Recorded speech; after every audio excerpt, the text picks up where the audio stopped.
Les nerfs. Anton Tchekhov.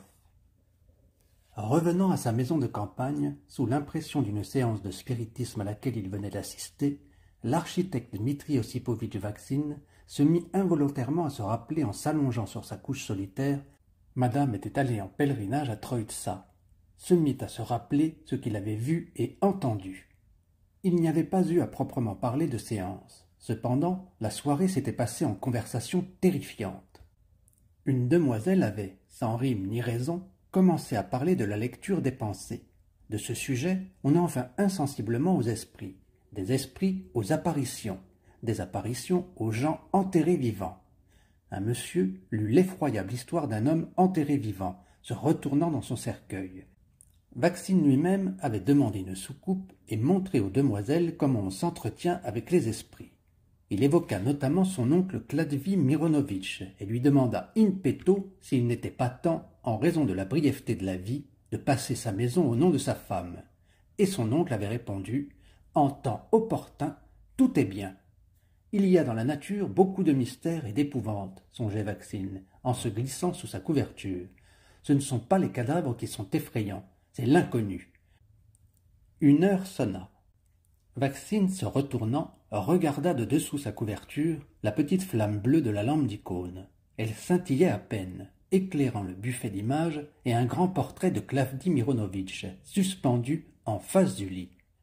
Si, dans cette semi-obscurité, songea Vaksin, l'ombre de mon oncle m'apparaissait, non, c'est impossible. Les apparitions sont une fantasmagorie, le fruit des cerveaux encore jeunes. Toutefois, Vaksin tira sur lui sa couverture et ferma fortement les yeux. Dans son imagination repassait le mort, se retournant dans son cercueil, les images de feu sa belle-mère, celle d'un camarade qui s'était pendu et celle d'une jeune fille qui s'était noyée. Vaksin repoussa ces sombres pensées, mais plus il les chassait avec énergie, plus elles devenaient nettes et effrayantes. La peur le prit. Que diable est cela? Vraiment, j'ai peur comme un gamin. C'est bête. Tic, tic, tic, faisait la pendule derrière le mur. Au clocher de l'église du village, situé dans le cimetière, le gardien se mit à sonner. Le son de la cloche était lent, triste, prenait l'âme. Sur la nuque et le dos de Vaksin coururent des fourmis. Il lui sembla qu'au-dessus de sa tête quelqu'un respirait avec peine, exactement comme si son oncle, ayant quitté son cadre, se penchait vers lui. Vaksin ressentit une intolérable angoisse. D'effroi, il serra les dents et retint sa respiration. Lorsque soudainement un hanneton, entré par la fenêtre ouverte, se mit à voler dans la chambre et bourdonna au-dessus de son lit, l'architecte n'y tint plus. Il tira désespérément sa sonnette. « Dmitri Osipovitch » demanda 1 minute après, derrière la porte, la voix de la gouvernante. « Was wollen Sie ?»« Ah, c'est vous, Rosalia Karlovna » dit Vaksin réjoui. « Pourquoi vous dérangez-vous? Gavrila aurait pu... » « Vous avez permis à Kafrila, dit l'Allemande, d'aller en ville, et Glafira est partie ce soir. Je ne sais où. Il n'y a personne à la maison. Was wollen Sie doch? Ma bonne Rosalia Karlovna, je voudrais vous dire... Mais entrez donc, ne vous gênez pas. Il n'y a pas de lumière. » Grosse, les joues rouges, Rosalia Karlovna entra dans la chambre et s'immobilisa dans une pose d'attente. « Asseyez-vous, chère Rosalia Karlovna.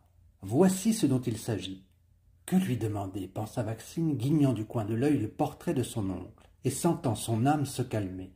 Au vrai, voici ce que je voulais vous demander. Demain, quand le domestique ira en ville, n'oubliez pas de lui dire d'aller m'acheter des tubes à cigarettes. Mais asseyez-vous. Des tubes? Bien. Was wollen Sie noch? Ich will... Je ne vil rien. Mais asseyez-vous. Je vais encore penser à autre chose. Il n'est pas convenable qu'une demoiselle reste dans une chambre d'homme. Vous êtes, je le vois, Dmitri Osipovitch, un polisson, un moqueur. Je comprenais. On ne réveille pas une personne pour des tubes à cigarettes. Je comprenais. Rosalia Karlovna tourna sur ses talons et sortit. Un peu calmé par sa conversation avec elle et honteux de sa faiblesse, Vaksin tira de rechef la couverture sur lui et ferma les yeux. Il se sentit à peu près bien pendant une dizaine de minutes. Mais ensuite, la turlutaine lui revint en tête. Il cracha de dépit, chercha en tâtonnant les allumettes et alluma la bougie. sans oser ouvrir les yeux. Mais la lumière ne servit de rien. Il sembla à Vaccine effrayé que du coin de la chambre, quelqu'un le regardait, et que les yeux de son oncle clignaient. « Je vais encore la sonner, que le diable l'emporte, résolut-il. Je lui dirai que je suis malade. Je demanderai des gouttes. » Il sonna. Pas de réponse. Vaccine sonna une seconde fois, et comme en réponse à ses coups de sonnette on se mit à sonner à l'église du cimetière, saisi par la peur, Vaccine, entièrement glacé, sortit vite de sa chambre, se signant et se gourmandant de sa faiblesse. Nu-pied, en linge de nuit, il courut dans la chambre de sa gouvernante. « Rosalia Karlovna !» cria-t-il, tremblant, frappant à la porte. « Rosalia Karlovna, vous dormez ? Je suis malade. Je voudrais des gouttes. » Pas de réponse. Tout autour de lui, le silence. « Je vous en prie. Vous comprenez ? Je vous en prie. Et à quoi bon cette susceptibilité ? Je ne le comprends pas. Surtout quand une personne est malade. Que vous êtes donc zierlich manierlich à votre âge. Je raconterai tout à votre femme. Ne laissez pas en repos une honnête fille. Quand je étais chez le baron Hansich et que le baron voulut chez moi venir chercher des allumettes, je comprenais. Je tout de suite comprenais quelles allumettes. Et je le dis à la baronne, je suis honnête fille.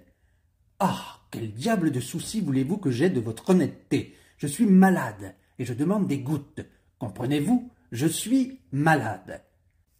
Votre femme est bonne et honnête femme. Vous devez l'aimer. Ya, elle est noble femme. Je ne veux pas être son ennemi. Vous êtes une sotte. Voilà tout. Comprenez-vous? Une sotte. Vaccine s'appuya au chambranle de la porte, croisa les bras et attendit que la peur lui passât. Revenir dans sa chambre, où dansautait la flamme de la lampe d'image et où de son cadre son oncle regardait, il n'en avait pas la force. Rester à la porte de la gouvernante en linge de nuit était à tous les points de vue malséant. Que faire? 3 heures sonnèrent, et la peur ne le quittait pas, ni ne diminuait. Dans le corridor, il faisait nuit, et à chaque coin, quelque chose regardait. Vaccine tourna la tête du côté du chambranle, mais il lui parut à l'instant que quelqu'un, le tirant légèrement par son pan de chemise, lui avait touché l'épaule. « Le diable donc, Rosalia Karlovna !»